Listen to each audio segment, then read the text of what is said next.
You have opportunities rising and visions that are ready to be called into life. You've been living the work, you've been walking the talk, but most importantly, you find yourself at a fascinating moment in reality. We can call this a synchronistic message, a crossroads beyond time and space, because this message is reaching you at the precise moment it needs to reach you, regardless of when it is put up. You have cultivated for yourself a fascinating opportunity to truly take a step forward in a way that I don't think you have, and in a way that I certainly don't perceive anyone in your family lineage has up until this point. So I'm going to speak a few things to you that are opportunities for you to really, really connect with the core of yourself and live the version of life that you want. Now, I'm Danielle Lynn, synchronistic friend across time and space, connecting with you in this moment. It's an honor, and I'm glad that we have this time together, so let's have some fun with it. One of the first things that I'll say is, because of your experience in the darkness and in the void, you have a greater capacity for meeting so many things in this life, to not only be space and hold space within yourself, but you can hold space with others. And this is indeed part of the gift of having gone through the depths, of having faced the void. And so your capacity to meet people, to hold space, is part of what allows you to be we're going to say like a wisdom keeper, a knowledge keeper, a facilitator, someone that people turn to on some level for guidance. You don't need any more confirmation to reflect to you that you are indeed ready to facilitate and hold space with others, that there are people and beings who are ready for you, your unique transmission, your unique way of being, your unique way of holding space, sharing with others, putting your expression out in the world, whatever it is. There is a call for it. This reality is ready for a layer of your expression. In other words, do the book, do the thing, take the step, do version 1, do version 0.1. Now, here's the thing. A lot of people ask then, well, what's my vision? How about if I don't know what I want? Here's the beauty. This is the beauty of life. You have the opportunity to experiment. When we sometimes get locked in the thought of, I don't know what to do, or I don't know what's exciting for me, there's usually one of two things there. One is, it could be the mind who is attempting to sneakily keep you from taking action, because the moment you take action is the moment you go into unknowing. Even if you have an idea of what you want to do, it is a shift in a rhythm of what was known into something new.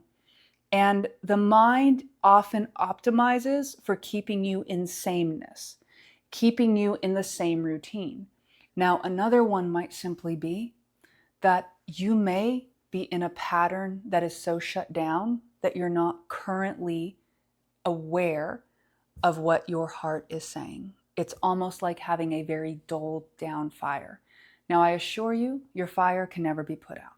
You are living, you are breathing, you are watching this, your fire is there. The thing is, if you're watching this, then you are living more and more in the flow-based way. And here's what happens in the flow-based way. As you begin to allow yourself to experiment, as you begin to allow yourself to feel the variety of feelings present to you and to make mistakes and to have successes, what happens is you start experiencing the context of what matters to you. When you start experiencing what matters to you, you can say more yes and to that, and you can fill that cup. You know, it's a very daring thing to take these steps, because one of the things that you do is you bring forward things that maybe have been dreams, have been inspirations, the dreams of being an artist, or the dreams of being this, or the dreams of being that, and you bring them into play in your reality, which means you may be faced with rejection. You may be faced with challenge. Does that sound like a funny thing for me to say when I sit here and I talk about reality creation? Well, the thing about reality creation is you let go of your mental expectations of how it works out, because when you do that, it literally doesn't matter what happens along the journey. You are already living in the ends realized. This is a certain kind of way of working with reality. It means that a part of you is truly at peace with where you are. Have you ever heard of the saying, when you don't need it, it suddenly comes to you? When you let it go, it suddenly appears in your life? There's a similar matter here. You stop pretending that another moment is better than this moment, because that's what we are doing when we are chasing. When we are chasing in a way that is a little tilted, okay, especially if we're not enjoying the moment, because you can have momentum, you can have ambition, but deeply enjoy the moment. You can enjoy and savor the experience of the journey, of the climb, of everything. But if you're finding yourself moving in a way where you're always wishing for tomorrow, that is a hint and a sign that you're living in expectation station, that you are not living in the resonance of embodiment. Now, here's the cohesion point. Let's bring it all together. Because you don't have to do a lot of things to be who you are. In fact, much of being who you are is a release of who you thought you had to be and how you had to be it. It's a willingness to be so completely honest with yourself. It's a willingness to be bored. It's a willingness to make mistakes. It's a willingness to step into unknowing, so that you step beyond the confines of the comfort you've known and expand your field of existing and awareness enough so that you can remember what it is to live as yourself. It's fairly bold to live this way on one level, but the funny thing is, once you step beyond just the initial phase of it, it becomes the easiest thing in the world. Because here's the thing. It takes far less effort to experience yourself and your life as who you are. When you are genuine with who you are, some relationships fall away, but then you will have the relationships that really vibe with your core self. If the current job you have doesn't fit with that, well, then you draw in the kind of resource, job, business experience that does. Life meets you as you meet life. There were times that I was mad at the world for not seeing me or meeting me where I was. And even as I share to you, being as you are, in a lot of ways, reality is meeting you. I find that it is also about me being curious with reality, me being a co-creator along with reality itself.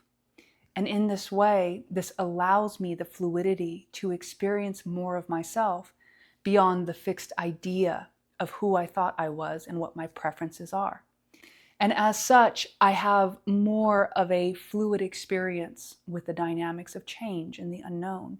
And as such, I can more readily respond to opportunities and experiences. And as such, I don't feel the need to grasp onto things, but rather I can respond to them in the most energy effective way that I know how in any given moment. And you, my friend, have the same capacity as well. You have the capacity to meet the unknowns and the shifts in your lives in very powerful ways, in ways that are deeply rooted in who you are. I invite you to be aware of something. I invite you to be aware of your assemblage point. I'm using this word right here. I'm going to actually pull up this book. So when I was tuning into our message today, I pulled a few tools out to see what might want to be reflected. And one of the items here is actually from the book Reality Transurfing. And I felt inspired to open up very specifically to page 441. In this, there is a description of the model of the assemblage point. This is reflecting the ideas of Toltec wisdom. Okay, if you're not familiar with Toltec wisdom, they are thought to be the last originating race from Atlantis, and you may look them up. Now, I'm going to read this here. According to their teachings, the human being is surrounded by a shining cocoon of energy consisting of numerous threads. And somewhere in the area of the shoulder blades, the threads join in a single focus called the assemblage point. And the position of the assemblage point determines the nature of your perception. So you could look at this in a similar way to how we look at the auric field.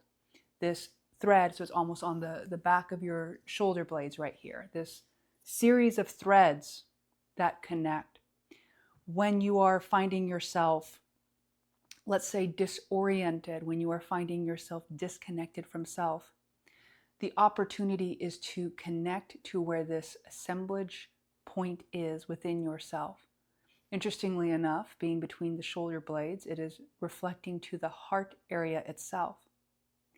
And so if you're interested in feeling what this is like, I'm going to invite us in the closing here to go ahead and take a few breaths, and I'm going to simply guide you to the awareness of where you sense it is. And if you would like, in the comments, you can share where you noticed yours, and we can explore deeper from there. So I'm going to invite you to take a few breaths in. Just in through your nose, out through your mouth. Really just being here in this present moment. Allowing yourself to feel right here in your heart area, behind it, where the spine is. Imagining that there's this point of light where all these threads come forward, breathing in and out. Then go ahead and ask your inner being right now, show me where my assemblage point is. And what you're doing is you're breathing in and out, and notice where you feel tingling, where you feel warmth, where you feel some kind of energy in your body. Breathing in and out. And then you can invite yourself, if it feels interesting or strange, you can say in the next breath, please assist me in orienting my assemblage point in its most coherent spot. We're not going to dictate what that spot is because you are a unique being, but what we are going to do is, if you like, take a breath in.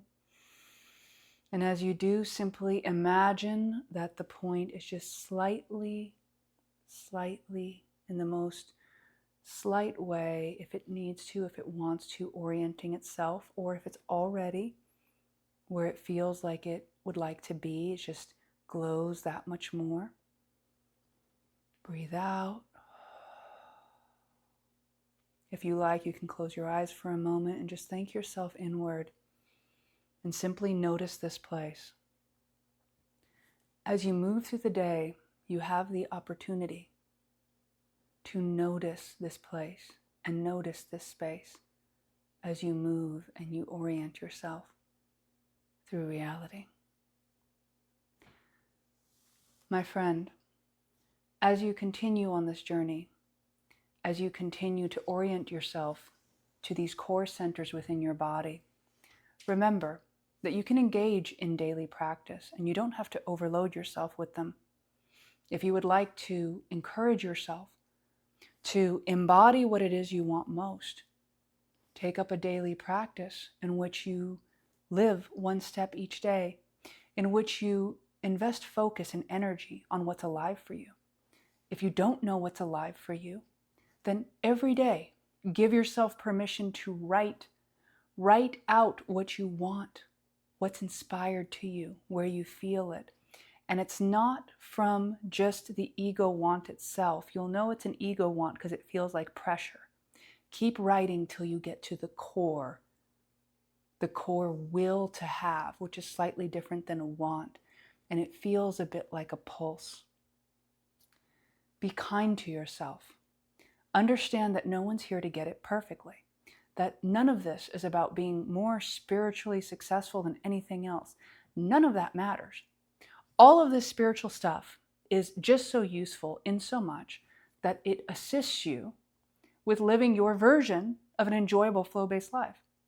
Otherwise, what are we doing here? My friend, if you resonate with this, if you resonate with the energy of 3, 6, and 9, if you resonate with the call to embody your vision in reality, I invite you to check my description link. There is a portal experience there that I am hosting at the time of putting this forward. Across all other probabilities and realities, I simply remind you, you are right where you need to be.